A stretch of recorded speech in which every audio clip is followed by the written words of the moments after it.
Okay, hello, welcome to the 10th and the final video in this Introduction to Excel course. So far, we've covered a lot of the basics of Excel, and I'm sure you've really found them useful. My suggestion again is just keep practicing. With practice, all of this will become second nature to you. Now, for this final video, I'm just going to list some good practices for you, okay? Now, these good practices, number one is using clear and concise labels. So if we go back to the table that we were working with, you see here in our table, the header row acts as the labels here, right?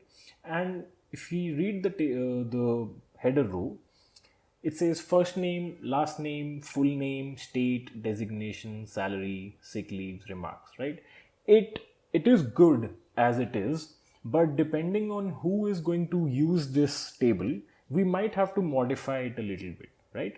For example, say if it's being used within the organization, within the company, then this might work. But if it is being sent to an external partner, say someone outside your organization or someone outside your department, you're sharing it with someone, then it might be a good idea to actually add a title here, right?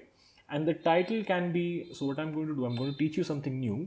I'll select all of these cells here and I'll click on this, merge and center. Now what this has done is it has merged all of these cells into one single big cell, right?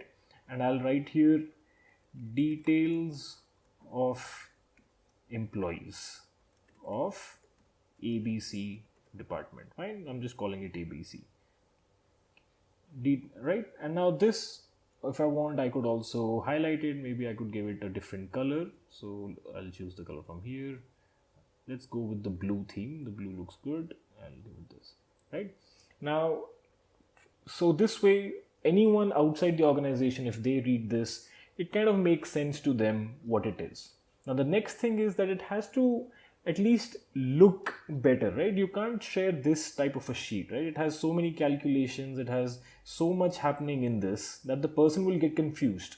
So what do? When you've got your final data output, you could simply copy that into a new Excel sheet. So to make a new sheet, you could either go to the file and click on new blank workbook. Click on this, you've got a new workbook. Now if you go back to your, oh god,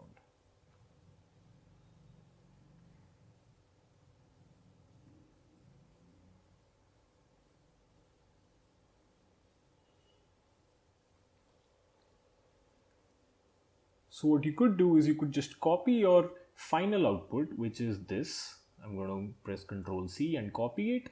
And I'll create a new workbook and copy my data there. So I'll go on file, I'll click on new blank workbook, and here I'll just paste. Now sometimes if it throws this hash like that, that means that the numbers are there, but the cell is too small for it to actually show the numbers. So to do that, if you remember, we learned we'll just click here, select the whole sheet, and then we'll just double click here, and it automatically adjusts the size of all the columns. You see now remarks column has become long because the text in the inside is long, and the salary, sick leaves, all other columns, they are just the right size so that all the data can be easily seen in this, right? Now moving on from this, we made a merge cell here, right? Now this looks good because this was just for formatting purposes. It just makes it look, nicer. Otherwise it doesn't look as nice. However, merge cells can often cause problems also, especially if you're trying to sort data. So let me give you a quick example. I'll go back to our other workbook. I'll minimize this and I'll come back to my old workbook. Here it is. Now if we go here, okay, let's take a look like this. Fine. I'm going to add a new column here, just something random. Okay, let's just say it's salary. But here I'm going to make it a merge cell, right? And this one here goes 1500 and this one goes 1000, and this way I'll just copy these figures. Fine. Now if I try to sort this, you see this column also gets selected because the merge cell contains that column as well. So if I try to convert it to a table again, you see it's added that as column 1 and the merge cell has been now removed. So the table is modifying the data, right? If I don't want that, let's say I don't try to turn it into a table, I'll straight away go and add the filters here. You see, again, the filter is being added here because the merge cell is going around here. Now let's try to sort it. Let's see what happens. You see, this operation requires the merge cells to be identically sized. What that means is that either all of these cells are also merged over 2 columns, or this one is unmerged to a single column. Now if I try to sort it, there will be no problem. You see, it's getting sorted easily. So merge cells, you have to be careful about it. Sometimes we just make merge cells because they look pretty or they make the formatting better. But for formatting, it's best to, resize the column if needed instead of merging. You only use merge cells when you're trying to, do some formatting, some text you're trying to show. With numbers, merge cells are not a good idea. So we've done step 1, we've done step 2. So let's go yes and yes. You see what happened here? Now this text is getting cut off. Why?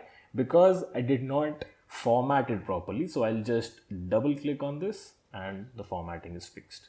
Now, using consistent formatting.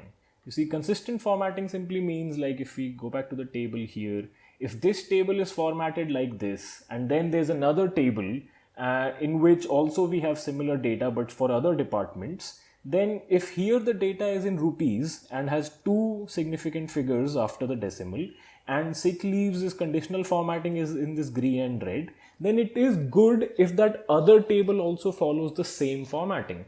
Otherwise, it could be very confusing to read, right? So that's what it means by consistent formatting. Now, number 4 is backing up your work regularly. Oftentimes, we keep working in the Excel sheet but forget to save it. You see, the save button is right here. And what that then happens is sometimes your, some error happens and your computer crashes or the power goes off and your, desktop computer shuts down without saving.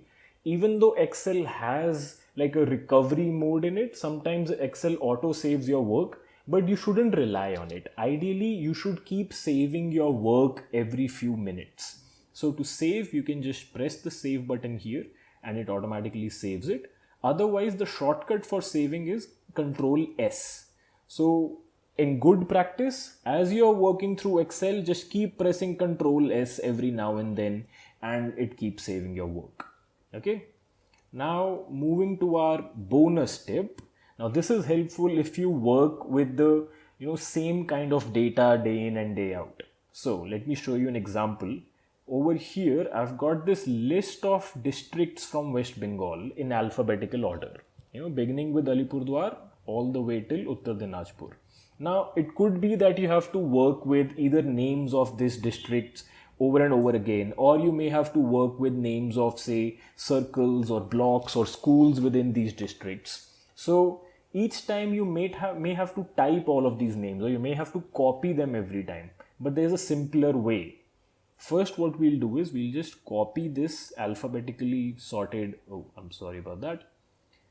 We'll go down here and we'll just copy this. Now this is all alphabetically sorted and the spellings are also exactly how I want them and it is in uppercase exactly how I want it. Then we'll go to File, we'll go to Options and we'll go to Advanced and scroll all the way to the bottom and you get this option here, Edit Custom Lists. You click on this and you see here there's already some existing lists, Sunday, Monday, January, February, and there's these lists that I had already made before. So what I'll do is I'll just delete this list and I'll delete this one as well. Now what I can do is I click on New List and it has this option, Import List from Cells. So what I'll do is it already shows A2 to A25. Otherwise you can just click on this button and you can just select A2 to A25 again like that. And you click on this again and you click import and you see it has copied all of those values here and you click OK and OK. Now look at the magic. Now say I'm over here and I want to write the district name So what I'll do is I'll just write Alipurdwar and then next one is Bankura. I'll select these two, and now when I get this plus sign, I'll pull it all the way, and you see what happens? All the district names automatically show up here. Let me zoom out a little. You see, so far it has pulled it, I've pulled it till Purulia, so let me pull it a bit more till here. Look, now I don't have to type all the names. I just have to type the first two names, Alipurdwar, Bankura, and then I just pull it, and all the names get copied here automatically, and they come exactly in the type of casing that I've put here. See, if I had tried to do in uppercase and then I pulled it, see, it's pulled it in uppercase. You just type Alipurdwar and you pull it down and you get all the district names. So that's your bonus tip. I hope you enjoyed this course, and I'll see you in the next course.